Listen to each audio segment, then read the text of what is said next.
कि हम पश्चिम के विरोधी नहीं हैं और पूरब हमें बहुत पसंद है। युवा वर्ग से हम उनकी सुविधाएं छीनने नहीं आए, लेकिन उन सुविधाओं में रहते हुए उनका विवेक, मर्यादा, ज्ञान की बुद्धि जागृत रहे, सिर्फ ये बातें आपसे करते आए और सिर्फ पिछले जन्म को दोष देकर ना बैठे रहे, बल्कि अपनी जिंदगी के अंदर अपने स्वभाव को चेंज करके अपने परिवार और समाज के अंदर खुशनुमा माहौल बनाए। प्रकृति ने मानव को जिस रूप में जन्म दिया और साथ ही साथ पृथ्वी, अग्नि, वायु, वनस्पति आदि प्राकृतिक संसाधन दिए, नेचुरल रिसोर्सेज दिए और एक साफ स्वच्छ भावों से भरा हुआ एक हृदय भी आपके पास है और इमेंस पॉसिबिलिटीज से भरा हुआ एक ब्रेन, मस्तिष्क, ये भी आपके पास है। अगर इंसान चाहता तो इन सब उपलब्धियों के साथ वो बहुत सुंदर जीवन बिता सकता था, लेकिन अपने स्वार्थों के वशीभूत होकर इंसान सब कुछ नष्ट भ्रष्ट करने के अंदर लगा हुआ है और अब अशांति, पीड़ा, संघात से छटपटा कर आकाश की ओर टकटकी लगा कर बैठा है कि कहीं से ताजगी भरी हवा आए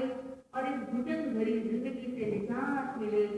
शांति के लिए तड़प रहा है, इच्छा कर रहा है, लेकिन आज का इंसान ये भूल गया है कि हाथ पर हाथ रखकर बैठने से कुछ भी होने वाला नहीं है। अगर आप किसी ईश्वर को भी ऐसा मानते हैं कि कोई ईश्वर भी सहायता करता है, हालांकि जिन धर्म के सिद्धांत के अनुरूप यह मान्यता सही नहीं है, लेकिन फिर भी यदि आप मानते ही हैं कि कोई ईश्वर सहायता करता है, तो ईश्वर भी उनकी सहायता करता है जो अपनी सहायता God helps those who help themselves। इसलिए आइए अपनी सहायता हम खुद करें। ये नहीं है कि आप कोई इस चातुर्मास के अंदर ही भगवान बन जाएंगे या किसी प्रवचनों के दौरान आप कोई सिद्ध गति को प्राप्त हो जाएंगे, ऐसी कोई आशा लेकर यहाँ मत बैठिए। लेकिन आप सिद्ध बनने से पहले अगर एक प्रॉपर इंसान भी बन पाए तो ये चातुर्मास की एक बहुत बड़ी उपलब्धि होगी। व्यक्ति को